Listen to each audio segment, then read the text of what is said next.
En UCI, un canal inteligente.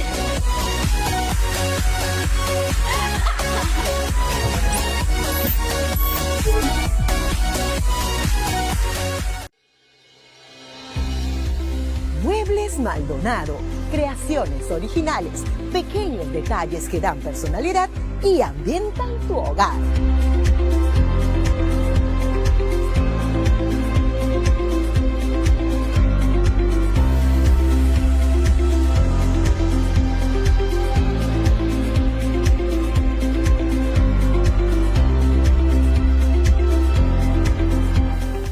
Ubícanos en nuestro único local de exhibición y venta. Calle Solidaridad, Manzana H, lote 1B, Parque Industrial de Villa El Salvador. Gracias, Muebles Maldonado.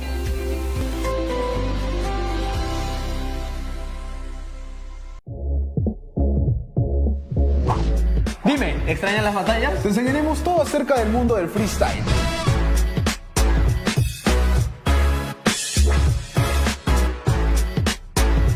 Entrevistas, Concursos batallas en vivo y lo que quieres saber de tu freestyler favorito.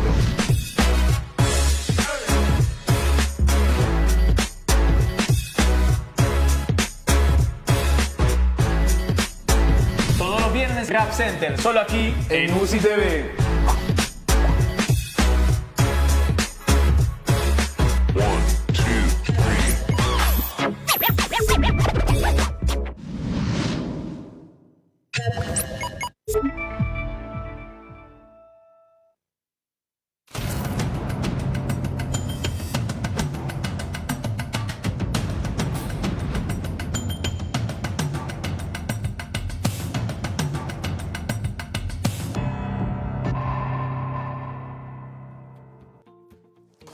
¿Qué tal? Muy buenas tardes. Bienvenidos a UCI, un canal inteligente. Hoy para este conversatorio del Instituto del Futuro con el auspicio de la Fundación Frederick Naumann. Tenemos, por supuesto, un programa bastante particular porque estamos viviendo momentos de tremenda incertidumbre. Incertidumbre que uno podría calificar de alguna forma como una especie de trilema, ¿no? Una incertidumbre que tiene un aspecto evidentemente político, otro económico y otro sanitario, pero que no podemos ver de ninguna manera de forma aislada, sino que están de alguna forma las tres entrelazadas profundamente. Para poder conversar, espero, inteligentemente este tema, tenemos a tres invitados de lujo. Ernesto Gosser, especialista en temas de salud, profesor de la Universidad Cayetano Heredia, a Luis Benavente, director de Vox Populi, una consultora, por supuesto, en temas electorales, políticos, y también a Alexandra Ames, directora del Observatorio de Políticas Públicas de la Universidad del Pacífico. Pero antes de eso vamos a pedirle a Jennifer Gómez de la Fundación Frederick Naumann que nos dé unas palabras de bienvenida. Jennifer, ¿cómo estás? ¿Cómo estás? Muchas gracias. Muy contenta de estar nuevamente con ustedes un viernes más con nuestro socio Instituto del Futuro. El día de hoy, bueno, vamos a tocar un tema de mucha coyuntura que nos ha tomado toda esta semana en una incertidumbre y en mucha polarización, ¿no? En mucha polarización, por lo que nuestra fundación siempre está contenta de participar en estos espacios abiertos de discusión que son muy provechosos para el intercambio de ideas. Para los que no conocen a la Fundación Friedrich Naumann, les cuento que somos una de las 6 fundaciones políticas de Alemania que se encuentra afiliada al Partido Liberal Alemán. Nosotros, como la Oficina de Países Andinos, tenemos sede acá en Lima, pero también trabajamos para Ecuador, Chile, Colombia, Venezuela y Bolivia. Nuestras actividades están enfocadas básicamente en el Estado de Derecho, economía social de mercado, Smart Cities, digitalización y educación de calidad. Si quieren saber más de nosotros, bueno, los invitamos a que nos sigan en nuestras redes sociales como FNF Países Andinos en Facebook, Twitter y en Instagram. Muchas gracias por su atención. Nichts zu danken, para utilizar un poquito el alemán. Muchas gracias, Jennifer. Bueno, vamos a comenzar entonces a analizar, a dar una mirada así de conjunto a esta triple incertidumbre. Pero comencemos quizás con buenas noticias, ¿no? Por el lado médico, por el lado de la salud. Como pueden haber escuchado seguramente en las noticias, hay avances notables en materia de la vacuna. Una de ellas en particular, la de Pfizer, pareciera que tiene una probabilidad de éxito del 90% y de repente, bueno, las bolsas del mundo se están animando porque ven que probablemente el final esté más o menos cerca, una especie de haz de luz, digamos, de esperanza. Yo quería preguntarle a Ernesto Gómez si nos puede, primero que nada, actualizarnos, ponernos en la perspectiva, ¿dónde estamos ahora en materia, entonces, del avance científico en búsqueda de la vacuna salvadora frente al COVID-19? Ernesto, ¿cómo estás? ¿Qué tal? Buenas tardes. Estamos en una etapa en la que todavía estamos terminando de hacer los estudios, los ensayos clínicos que nos van a permitir saber si efectivamente las vacunas son seguras y eficaces, ¿no? Entonces, lo que se ha difundido es que esta vacuna tiene un 90% de cobertura, lo cual es bastante alto. Uh-huh. Sin embargo, todavía hay muchas cosas por definir. ¿A quiénes protege? ¿Cuánto tiempo protege? Si protege de la transmisión o protege de forma grave. Y el otro tema más importante con esta vacuna, especialmente la de Pfizer y la de Moderna, que están bastante avanzadas, es que las vacunas requieren un sistema de refrigeración que nunca hemos usado antes. Uh-huh. Que nunca lo hayamos usado antes no quiere decir que no podamos hacerlo, simplemente significa que el reto es mucho mayor. Perú tiene un buen sistema de vacunaciones, pero esto es un esfuerzo en el que vamos a necesitar de la participación del sector público y privado para poder facilitar el acceso real a estas vacunas. Bueno, pero si es así, entonces, Ernesto, quiere decir que durante las últimas semanas, fíjese, antes de que se produjera la crisis, escuchábamos a cada rato al presidente Vizcarra, a algunos de sus ministros, la ministra Massetti, hablar de que sí, bueno, ya la vacuna está en camino, ya estamos armando todo el programa, digamos, de cómo se va a distribuir, las priorizaciones, a quién le vamos a dar la vacuna, etcétera, etcétera. En realidad, ese nivel de planeamiento, entonces, dadas las incertidumbres que tú acabas de señalar, ¿te parece que estaban, digamos, un poco más conducidas a crear un ambiente, digamos, favorable de manejo o propagandístico, más que realmente un trabajo, digamos, de planeamiento logístico para cuando tengamos una vacuna de ese tipo? La voluntad, la razón no la conozco, pero lo que sí puedo decir es que es todavía muy difícil determinar cuándo va a estar la vacuna realmente en el Perú y disponible de manera masiva. La vacuna puede ser que se apruebe a fin de año en Estados Unidos, se comience a distribuir por grupos allá en el primer trimestre o segundo trimestre. No creo que pueda llegar al Perú antes de fin de año, del próximo año. Uh-huh. Ok, entonces ahí tenemos un primer gran elemento de incertidumbre, ¿no? Porque de aquí a fin del próximo año, Dios no lo quiera, pero se podría dar un nuevo rebrote, un segundo rebrote, un tercer rebrote. La verdad es que no lo sabemos. Estamos viendo ahora, por ejemplo, muchas marchas, muchos contactos que sencillamente pareciera que no debieran estar allí, dado que el virus está presente, es altamente contagioso, etcétera, ¿no? Pero bueno, entonces la gran incertidumbre de salud está allí. Esto tiene su correlato, por supuesto, político. Acabo de decir, hay marchas, es decir, el país está encendido en las redes y también en las calles. Luis Benavente, te quiero preguntar, ¿cuál es tu lectura entonces del grado de certeza en materia política que deberíamos tener? Supuestamente tenemos un nuevo presidente, tenemos un nuevo gabinete, ¿no? Normalmente las aguas se calman, pero aquí pareciera que más bien le hemos echado gasolina al fuego, ¿o me equivoco? Perú no tiene un sistema de partidos estructurado. Es más, no tenemos un sistema de partidos. Lo decía Kotler con todas sus letras y mucha gente está muy de acuerdo con eso. Yo comparto esa opinión. Y muchos dicen que lo que tenemos es un club de partidos electorales que están activos en épocas de contienda electoral y luego desaparecen y no son orgánicos. y muy pocos son los partidos que tienen continuidad, ¿de acuerdo? Ante eso, el resultado electoral es totalmente inestable. Bueno, en el mundo el resultado electoral no es totalmente predecible, tiene un margen de inestabilidad normal, ¿no? Pero si no tenemos un sistema de partidos, quiere decir que no hay un voto más o menos consolidado en cada proceso electoral y otro porcentaje de votos que se pone en juego y a ver qué pasa, ¿no?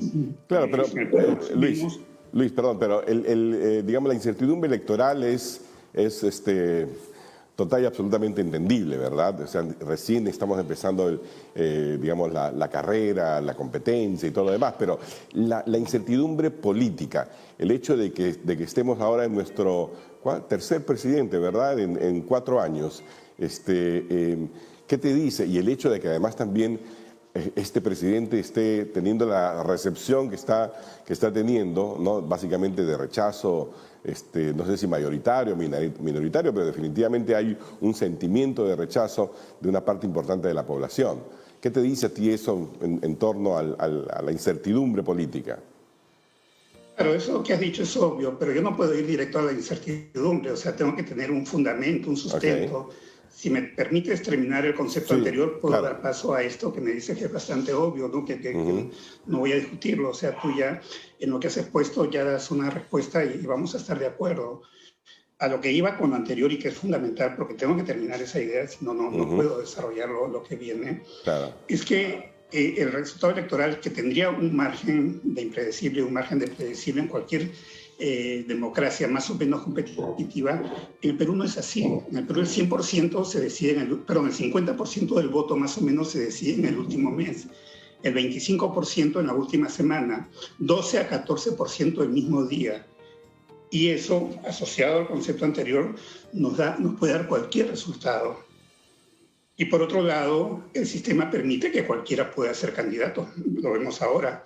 Cualquiera ha podido ser congresista y cualquiera es congresista, y ahí está un Congreso cuestionado por personas, porque tiene a representantes que están ahí porque el sistema electoral, el sistema político lo permitió, ¿de acuerdo? En resumen, ¿eso qué significa? Y lo digo siempre, otra vez a tirar los dados. Más o menos eso es un estándar de proceso de predictibilidad para un proceso electoral en el Perú. Hoy, en las actuales circunstancias, incluso el titular de este foro es el futuro y la incertidumbre. Exacto. Y eso fue puesto antes de los últimos acontecimientos, si no el título hubiera sido el presente y la incertidumbre. Entonces, sin condiciones estándar, todo se pone en juego, todo es tirar los dados a ver qué sale, y hay opciones de todo tipo, desde opciones neoliberales extremas y radicales hasta gente muy interesada, y no son pocos, que quieren hacer en el Perú un régimen a la venezolana y que tengamos acá un Maduro.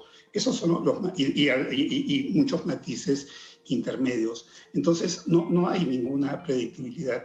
De acuerdo. En las actuales circunstancias, con los sucesos de esta semana, obviamente no sabemos qué puede pasar. Hay unas marchas en el Perú en este momento que tienen mucha fuerza ciudadana. Desde mi punto de vista tienen 2 niveles, tienen una lectura en 2 niveles. 1, el tema coyuntural, y 2, el tema estructural de ciudadanos que protestan por muchas cosas, pero con motivaciones de distinto tipo, ¿no? Desde jóvenes idealistas que están cuestionando toda la sociedad y la política que han visto en los últimos años, hasta quienes están manejando una agenda para que en el Perú haya un régimen a la venezolana. De acuerdo. Sí, el régimen de Maduro, para ponerlo como ejemplo. Entonces, no hay nada que podamos predecir, no hay nada que podamos establecer, y sobre todo porque no hay tampoco capacidad. Este jovencísimo gobierno tampoco tiene por lo pronto una buena respuesta política, a pesar que esta situación es muy complicada, Carlos. De acuerdo, perfecto. Y a ver, entonces, si tenemos este grado tremendo de incertidumbre en materia sanitaria, no sabemos lo que puede pasar de aquí hasta diciembre, por lo menos, del 2021, no sabemos lo que puede pasar en materia política, la situación actual se podría complicar aún más porque uno no sabe cuánto tiempo tendrá de vida este gabinete. No sé, la verdad es que como que las cartas, como bien dices tú, están todas en el aire, ¿no es cierto? Y en materia económica, porque todo esto tiene un impacto en materia económica. Alexandra, desde tu observatorio, digamos, de políticas públicas, ¿cómo ves tú el devenir, digamos, económico de los próximos meses en medio de tanta incertidumbre sanitaria y política? Bueno, la situación evidentemente no es nada buena. Creo que el nombre de este evento es bastante interesante, el futuro y la incertidumbre. Justamente estamos viviendo un contexto de incertidumbre producto de una crisis sanitaria que ha terminado en una crisis económica y ahora se comparte con una crisis política. La combinación de estos tres tipos de crisis, sin lugar a dudas, pues no son nada alentadores. Teníamos,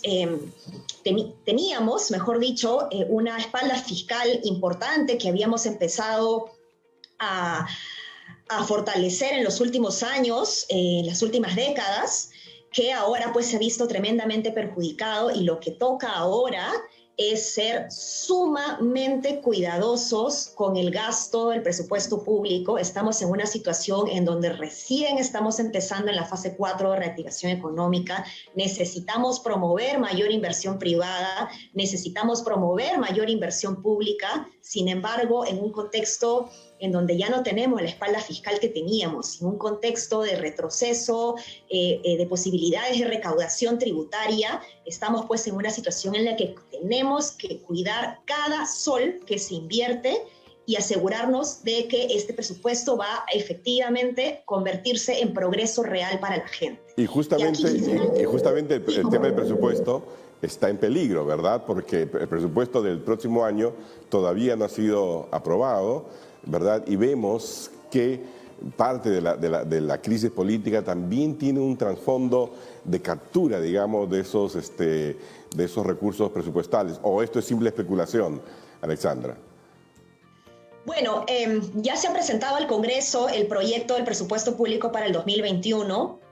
Hay un aumento interesante en las áreas de salud y educación, y hay un aumento interesante para las regiones también, pese a que este nivel de gobierno no ha demostrado necesariamente una buena capacidad de gasto, ¿no? Pero yo insisto, ¿no? Más que pensar en la capacidad de gasto, creo que hay que ser muy cuidadosos con la calidad de este gasto y evidentemente cuidar de que las decisiones que se tomen en materia presupuestaria no terminen siendo capturadas por intereses políticos, porque finalmente a veces lo que sucede es que los gobernadores regionales tienden a negociar con congresistas el aumento de presupuestos para su región y se toman decisiones bajo argumentos más de relacionamiento político que en un mero sentido técnico, ¿no? Y si bien las decisiones públicas son políticas, las decisiones van a ser políticas siempre, las soluciones tienen que ser técnicas. Entonces, mucho cuidado aquí con los señores congresistas que terminen pues perjudicando lo poco que tenemos y que realmente pues no se pueda apostar por ser mucho más cuidadosos e invertir en lo que realmente es necesario, ¿no? Bueno, por ejemplo, en materia de inversión pública, justamente, hay hoy día un congresista ha dicho que tuvo que negociar, digamos, o prácticamente se le decía, bueno, vota por la vacancia y te aumento el presupuesto, ¿no? Es decir, el presupuesto público como un objeto de negociación, digamos, para decisiones políticas. Y ahí está efectivamente el gran riesgo, ¿no? Luis, tú, a ver, en tu calidad de analista político, digamos, con esa visión que tienes tan aguda para mirar el país, ¿cómo ves tú las posibilidades del actual gabinete, ¿no?, de sobreponerse a este rechazo inicial y poder llevar el país por un camino por lo menos de relativa tranquilidad en este proceso que debería culminar con la elección de un nuevo presidente en abril y el cambio de mando el 28 de julio del próximo año?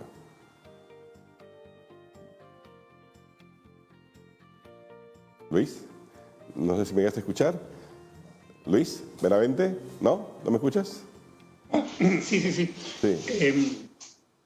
A ver, discúlpame, estaba un poco con otro tema.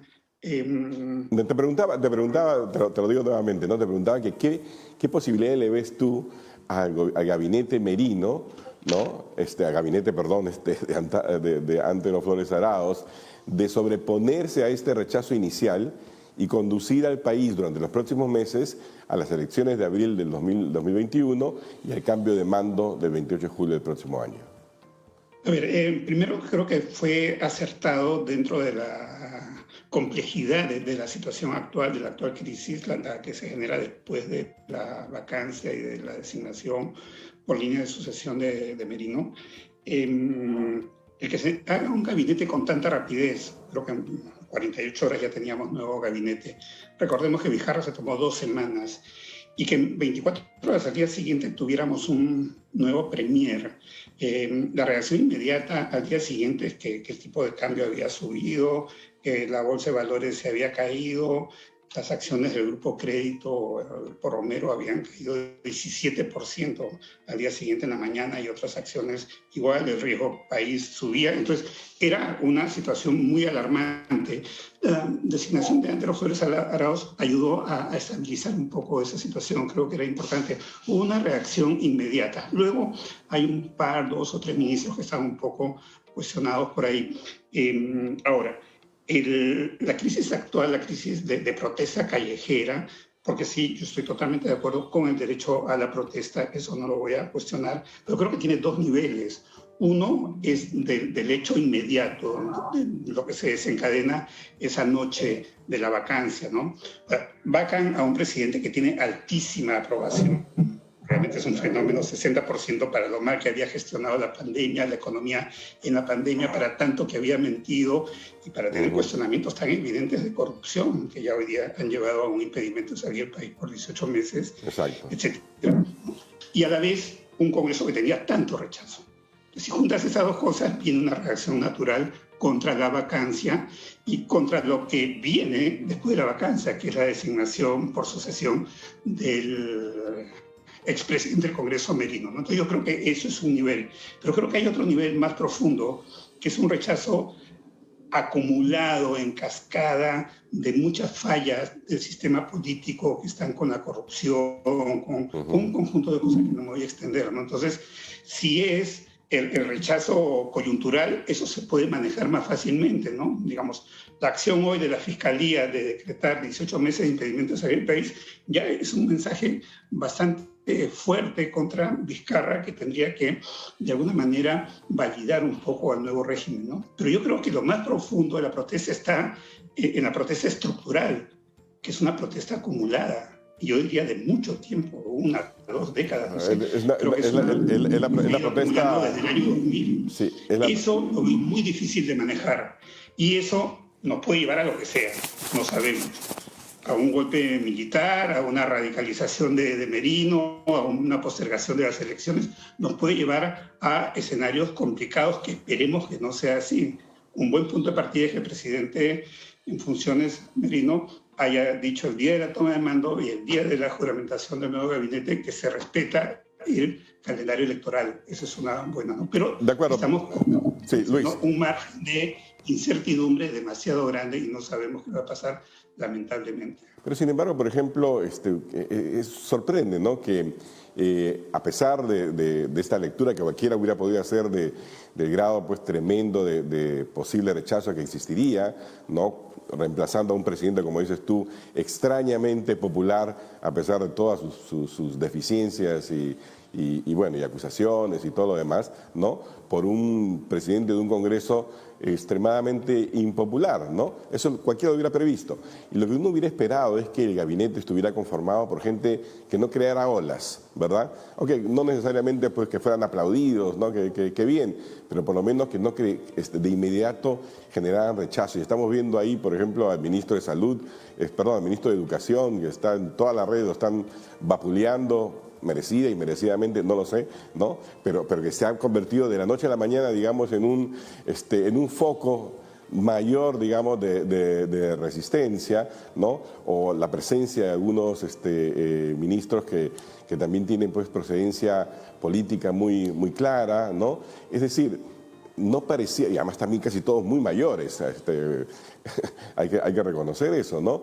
Entonces, ¿no crees que hay cometido digamos, un error de diseño de gabinete, que se necesitaba un gabinete que diera un poco de seguridad, que no causara mayor ruido, y no el que sea elegido, que tiene, digamos, muchos flancos débiles, ¿no? Lobistas y todo lo que tú quieras? Sí, definitivamente creo que ha sido un error.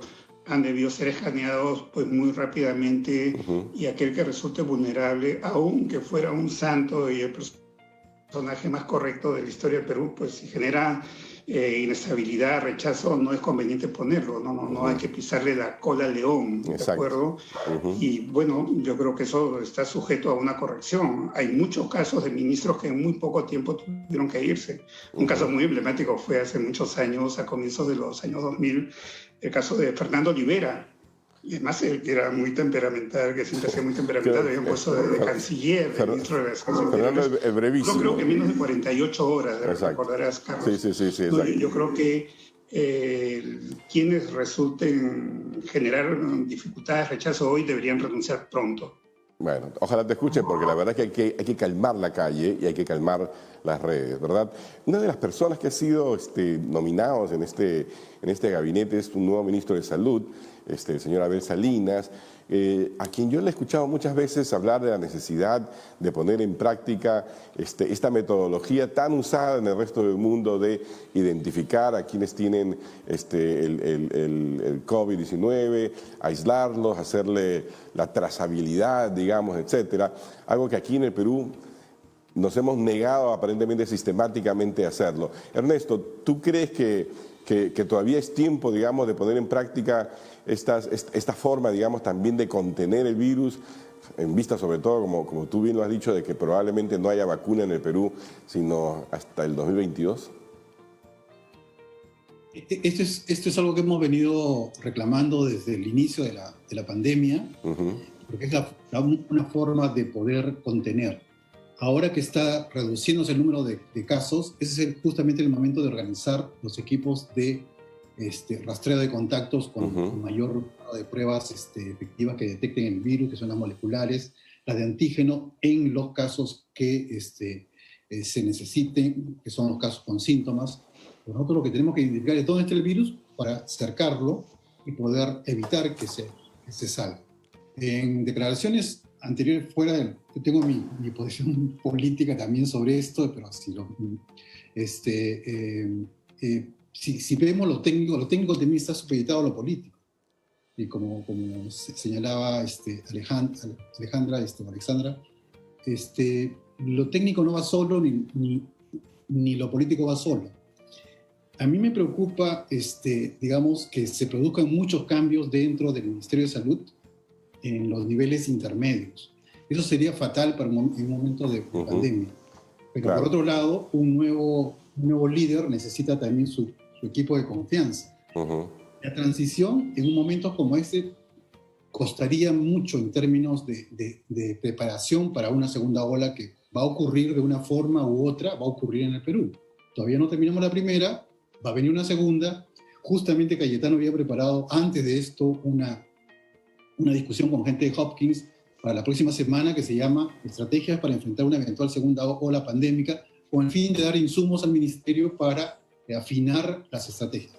¿Se requiere afinar las estrategias? Sí. Cuando he escuchado al ahora ministro Salinas hablar sobre esto, señala que sí, pero él no conoce este tema. Él es pediatra, claro, él hace práctica clínica. Es como si a mí me pidieras que que entrara a neurocirugía, no va a ir bien con el paciente. Espero que tenga la capacidad y que la gente que está en el Ministerio de Salud, con las dificultades en el diseño de las estrategias que hemos reclamado mucho, creo que ya estaban bastante afiatados como para poder desarrollar la capacidad de organizar estos equipos de respuesta, estos equipos de rastreo. Lo que se ha hecho en todo el año ha sido muy ineficiente.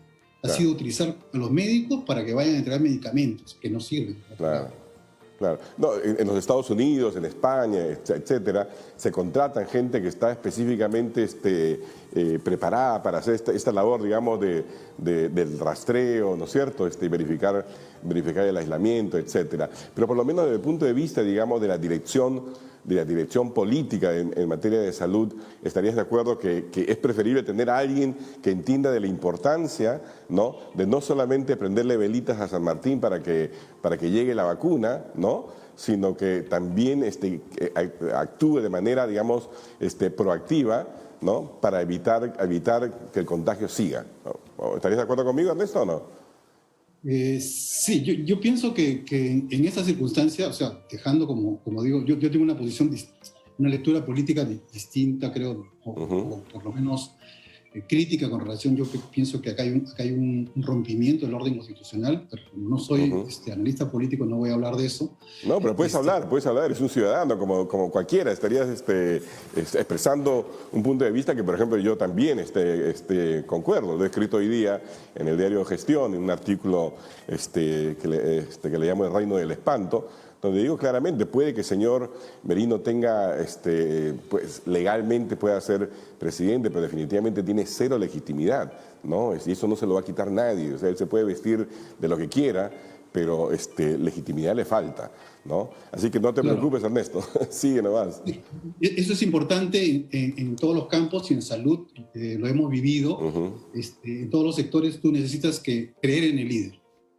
Mira, si no crees en el líder, va a ser difícil que muevas cosas más allá de lo rutinario. Lo rutinario, que es la atención médica en los hospitales, en los centros, en los puestos, quizá la campaña de vacunación dentro de los servicios, con campañas casa por casa o nacionales, pueden organizarse, pero el cambio de estrategia, eso lo haces con gente, tienes que ajustar, y esa gente tiene que creer en el líder. Por supuesto. Y el líder depende del otro líder. En salud, la gente no está de acuerdo con esto. O sea, de acuerdo, lo entiendo.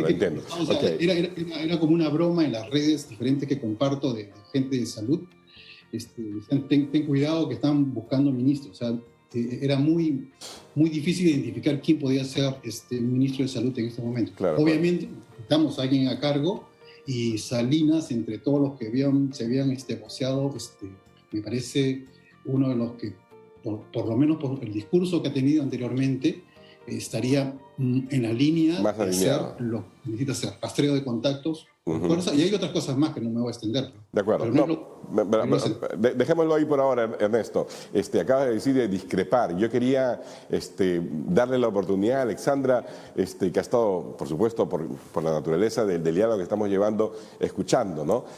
Alexandra, ¿algún punto tanto en materia de salud, en materia, digamos, del análisis político que pueden haber hecho Ernesto y Luis, con el que tú encuentres alguna discrepancia, o te parece que estamos todos generando aquí un mini consenso?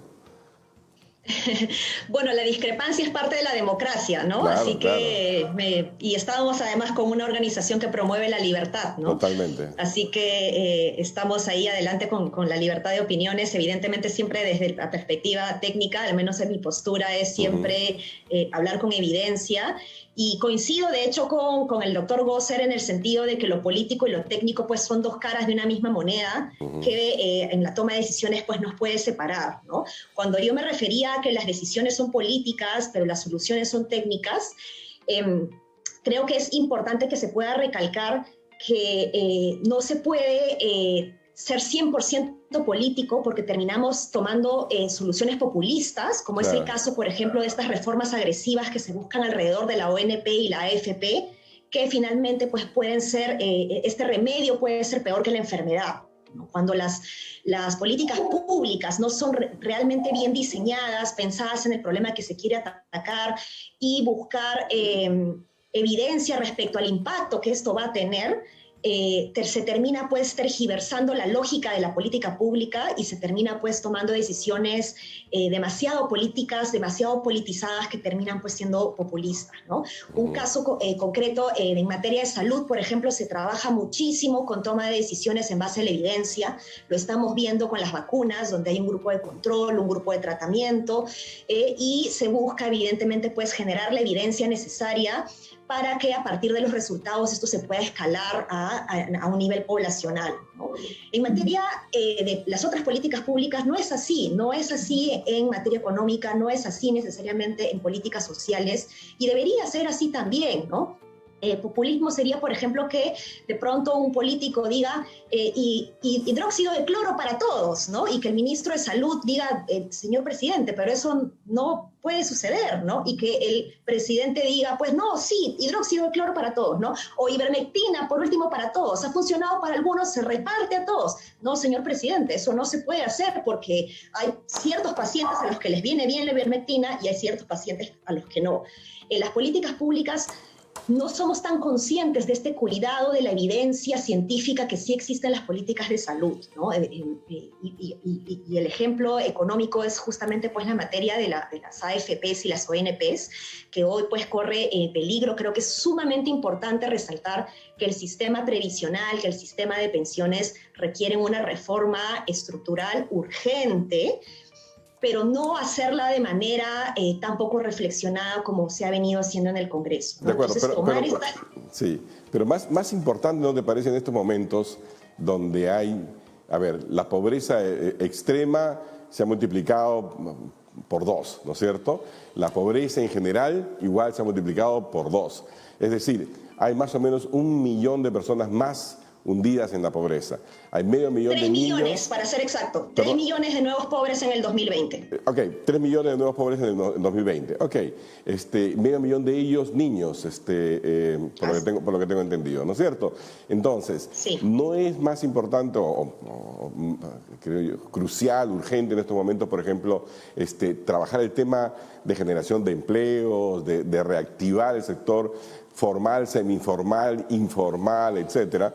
Porque ahí también ha habido, digamos, muchísimos recursos que se han puesto a disposición de las empresas, etcétera, pero sin mayor, no sé si la palabra es atención a las posibles consecuencias de esas transferencias, ¿no? Me refiero, por ejemplo, a los casos de Reactiva, que han ido mayoritariamente al sector de MIPES formales, cuando hay un universo gigantesco de MIPES informales a los cuales simplemente no les ha llegado nada porque tendría que haberse encontrado un canal más adecuado, como por ejemplo podrían ser las microfinancieras, ¿no?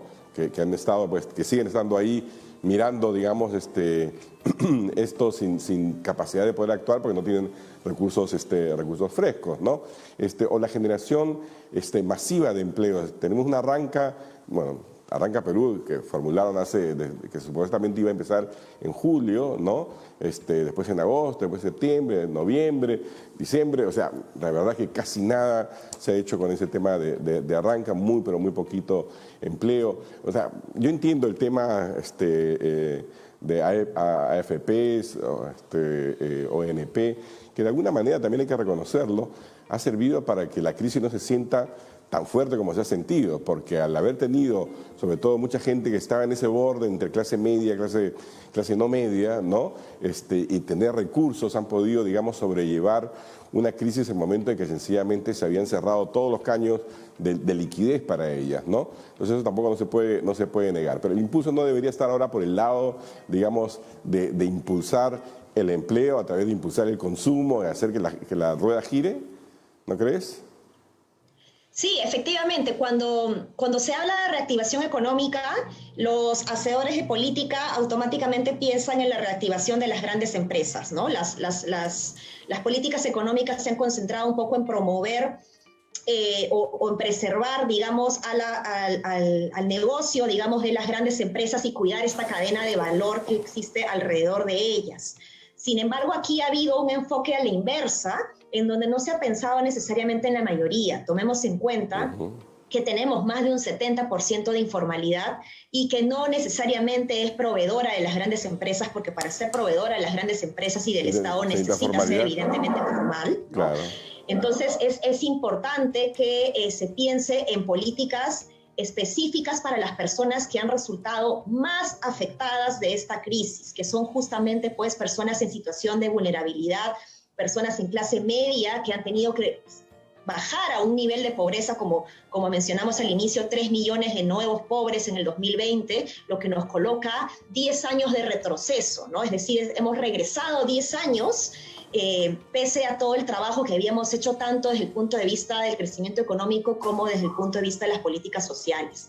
En el caso de las AFPs y ONPs, coincido, Carlos, en que creo que ha podido ser en algunos casos un alivio para algunas personas, pero entendamos nuevamente que tenemos una población de 70% de informalidad que no necesariamente es beneficiaria o contribuyente, aportante del sistema de pensiones, ¿no? Entonces, urge diseñar políticas públicas pensadas en identificar quiénes son los peruanos que se encuentran en situación de informalidad, dónde están, qué necesitan, cómo llegar a ellos y sobre todo cómo incluirlos. No cómo castigarlos, sino cómo incluirlos. No, definitivamente, por ejemplo, una de las cosas que uno podría pensar de inmediato es que qué sentido tiene, ¿no?, en un país con 70% de informalidad, de ligar, ¿no?, el ahorro previsional a la tenencia de un empleo formal. Eso fue siempre, de entrada, de diseño, fue un terrible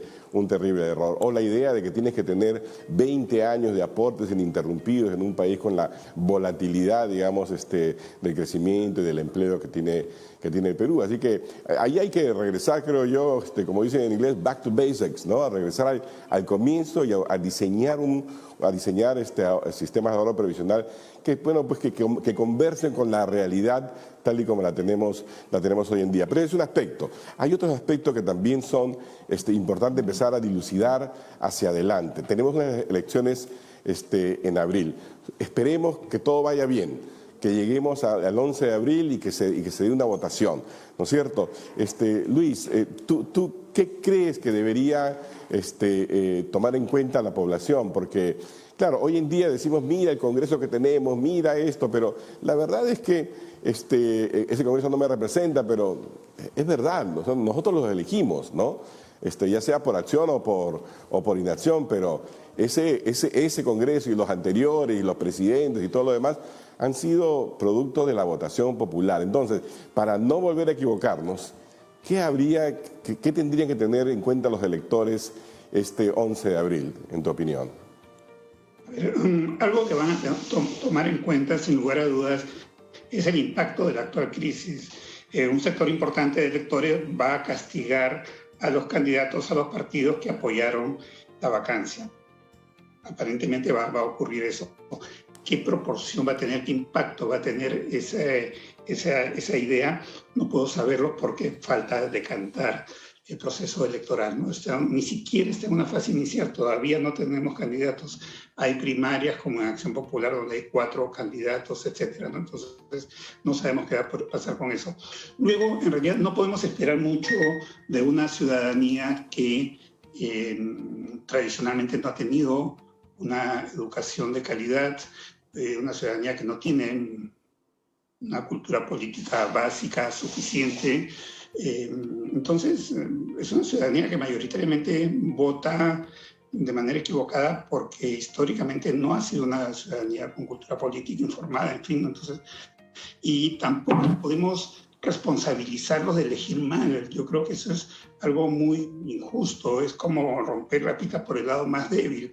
Yo no creo que el problema está, si lo puedo poner en estos términos, en la demanda. El problema está en la oferta, en los partidos que no filtran candidatos, que pueden poner a cualquier delincuente de candidato. Yo creo que el tema está ahí. Los partidos no han asumido con responsabilidad al no poner filtros internos, porque aparentemente mucho más importante era la dote que podía poner un candidato o el que sea amigo del jefe del partido o lo que sea, ¿de acuerdo? Entonces, en esa medida, claro, esperamos un voto informado, esperamos que los medios de comunicación cumplan un rol informando sobre los candidatos, esperamos una competencia electoral, para la redundancia, más competitiva, de mejor calidad, más responsabilidad de parte de los candidatos y, como decía, nuevamente tirar los dados a ver qué sale. Pero creo que la experiencia esta debe llevar a que los programas educativos de OMPE y Jurado Nacional de Elecciones se activen con mucha intensidad y que los medios de comunicación cumplan un rol importante. No van a compensar el déficit educativo y de cultura política, pero en algo pueden ayudar para tener un mejor resultado, Carlos. Claro, pero ahí, por ejemplo, tú acabas de mencionar un tema que para mí es muy sensible, es el tema de los medios de comunicación, justamente, ¿no? Yo te lo puedo decir por experiencia propia, que los medios de comunicación escogen a sus candidatos, escogen, o sea, limitan, ¿no? Si dicen, ok, si hay 20 candidatos, no le dan, pero ni de casualidad, digamos, tiempo más o menos equitativo a esos candidatos, eligen, dicen, no, solamente a este grupo, estos no existen. Se ha dado el caso, por ejemplo, me pareció realmente increíble, de un destacadísimo analista político, colega tuyo, ¿no? Que hace un recuento a 2 páginas en El Comercio, ¿no? Y menciona a tres candidatos, ¿no? de una misma línea, e ignora, pero olímpicamente, al resto, entre ellos a candidatos que están en el segundo, tercer lugar. Entonces tú dices, wow, qué manera de ignorar, digamos, la presencia de ciertos jugadores, ¿no? Es decir, lo que te quiero decir es que los medios de comunicación en el Perú, desafortunadamente, no informan, casi todos opinan, ¿no? Llenan, digamos, supuestamente de noticias, lo que corresponden en realidad al mundo de la opinión partidaria, ¿no? Entonces, con medios de comunicación de esa naturaleza, ¿cómo lograr que los electores tengan una mirada un poco más fina, ¿no? De las diferencias, de las propuestas, etcétera? Alexandra, ¿tú qué piensas, a ver, en esto desde el Observatorio de Políticas Públicas? Bueno, a ver, dado que estamos en una situación de crisis sanitaria, crisis económica, creo que hay varios temas que han empezado a aparecer en la opinión pública y que seguramente van a estar en el debate de los candidatos en los próximos meses, ¿no? Producto del calendario electoral. Temas como los de educación o salud eran temas que no necesariamente eran los prioritarios en la conversación, y hoy en día pues resulta realmente relevante hablar de salud, hablar de educación. Resulta relevante también hablar de la conectividad digital, ¿no? y la transformación digital que merecen todos los peruanos con la misma intensidad, ¿no? Si por ahí leía un post, ¿no? Si la educación es pública pero el Internet no, entonces realmente la educación este año no ha sido pública, ¿no? Totalmente de acuerdo. Los padres de familia en lugares rurales tienen que pagar 20 soles, 40 soles mensuales en sus megas que van recargando, digamos, para que sus hijos puedan estudiar en la escuela, ¿no? Entonces, creo que esa combinación de la pandemia con el golpe económico que hemos tenido a nivel de hogares, sumado a esta crisis política, puede ayudar a levantar un poco la reflexión ciudadana. Aquí yo soy un poco más optimista que Luis Benavente, ¿no? Yo creo que es una oportunidad para pensar más en la necesidad de elevar la calidad del debate. Coincido, Carlos, en que a veces los medios pues tienen sus preferidos y esto dificulta la posibilidad de que todos estén con las mismas oportunidades, digamos, para debatir. Pero va a ser muy importante que los medios de prensa pues presten especial atención a las propuestas de política, a los planes de gobierno, y ya no más populismo, por favor, porque esto nos hace mucho daño a nosotros como ciudadanos, ¿no? Totalmente de acuerdo. Luis, Ernesto, te quería preguntar lo siguiente, a ver. COVID-19, por supuesto, la pandemia, es quizás la preocupación mayor en materia de salud.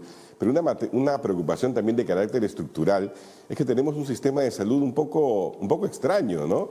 O sea, alguien tiene una dolencia menor y lo primero que hace es irse al hospital, ¿no? A hacer cola, que lo atiendan ahí, qué sé yo, en un mes, 2 meses, etcétera. Es decir, no existe un sistema primario de salud, digamos, que esté bien ordenado, bien coordinado y que permita que sea ese el filtro para ver quién va a un hospital, quién no, quién va a un especialista, etcétera. ¿Cómo avanzar en ese camino y qué tipo de reformas de carácter estructural crees tú que hay que hacer en materia de salud, sobre todo en vista de que necesitamos convertirla en una especie de primera línea de defensa, ¿no?, contra esta pandemia y las futuras pandemias? Se han intentado diferentes estrategias para fortalecer lo que en realidad se denomina técnicamente el primer nivel de atención, ¿no? Atención primaria de salud es otra cosa. Atención primaria de salud es una estrategia que tiene que ver con la equidad. Se nota que soy economista y no especialista en salud. Sí, por eso aprovecho para hablar de atención primaria. Es atención, equidad, perfecto. participación social, es prevención. Exacto, a eso me refiero. El primer nivel de atención es muy importante y creo que uno de los problemas que tenemos es que somos muy ambiciosos, o quizá que tenemos una visión demasiado totalizadora, para no decir totalitaria, y querer resolver todos los problemas de una sola vez con diseños en el papel, ¿no? Me refiero, por ejemplo, hay una propuesta hace tiempo de redes, incluso hay un proyecto financiado por operadores financieros multilaterales. Sin embargo, el primer nivel lo que necesita es arreglos, ¿no?, institucionales importantes. Por ejemplo, ¿existe el puesto de médico de familia? No existe. Formamos médicos de familia y no hay puestos para trabajar. Existe un desarrollo de carrera dentro del primer nivel de atención. En nuestra cultura, tanto en la población y en parte de los propios profesionales de la salud, parece como que se necesitara un ascenso que vas tú desde la posta hasta el hospital. Yo todo el tiempo que hice práctica clínica trabajé en una posta. De ahí me he ido a trabajar en cosas de salud internacional, me he ido por todos sitios, pero siempre trabajando en el primer nivel de atención, en políticas también. Pero hay que hacer una carrera, pues. Si no tienes estímulos, si no prestigias, la gente, la población va a saltarse la garrocha, el primer nivel de atención, y va a tratar de ir al nivel más de mayor complejidad, con lo cual los costos aumentan, la satisfacción se hace ineficiente porque tú atiendes, por simplificarlo, gripes en un hospital que debe atender neumonías complicadas y no manejas los problemas del día a día. Lo que pienso que debe hacerse es, ¿no?, primero darles esa capacidad y ese poder a los de primer nivel de atención, creando los puestos y creando carrera para que los profesionales puedan desarrollarse ahí y aspirar a ser los mejores dentro de ese espacio. El primer nivel de atención es muy grande y ahí se resuelve el 85% de los problemas de salud en otros países. En Reino Unido, que tú conoces muy bien, el primer nivel de atención funciona excelente. Los GPs, claro, totalmente. Son médicos generales, es un conjunto, es un policlínico que resuelve los problemas de salud de esta zona del distrito o de todo este distrito. Entonces, creo que debemos trabajar haciendo validaciones, porque efectivamente, como dice Alexandra, nosotros trabajamos mucho con la evidencia y hay que, para poder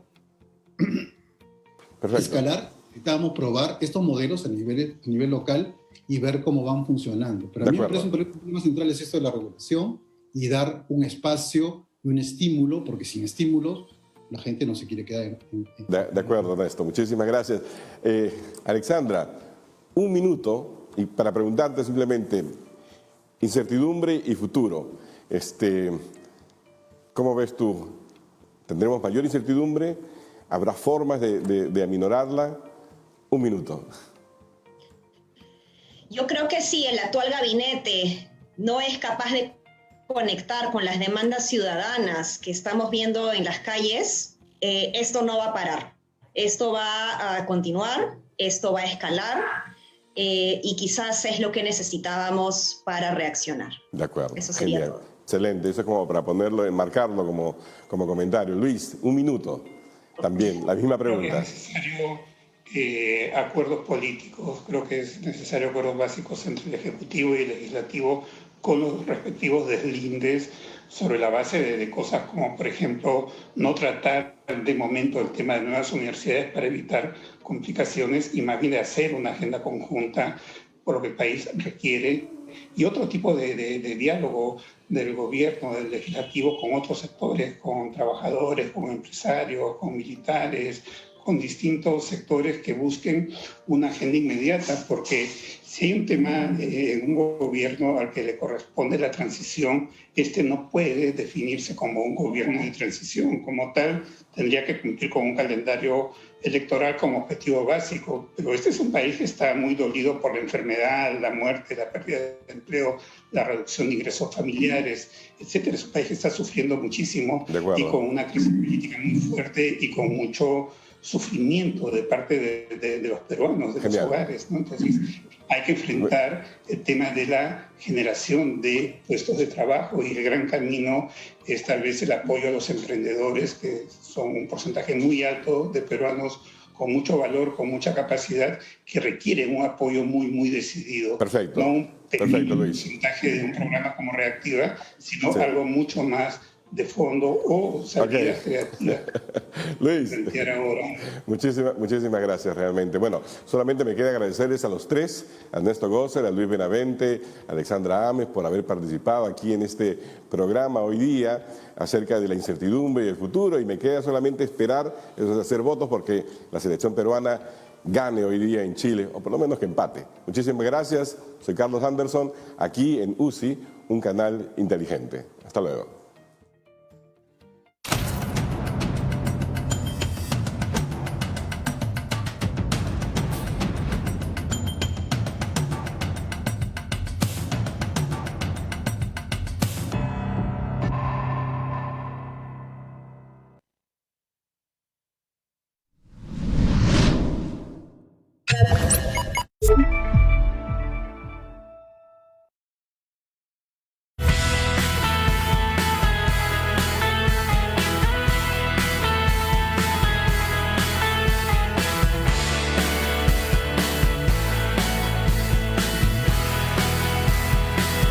UCI, un canal inteligente.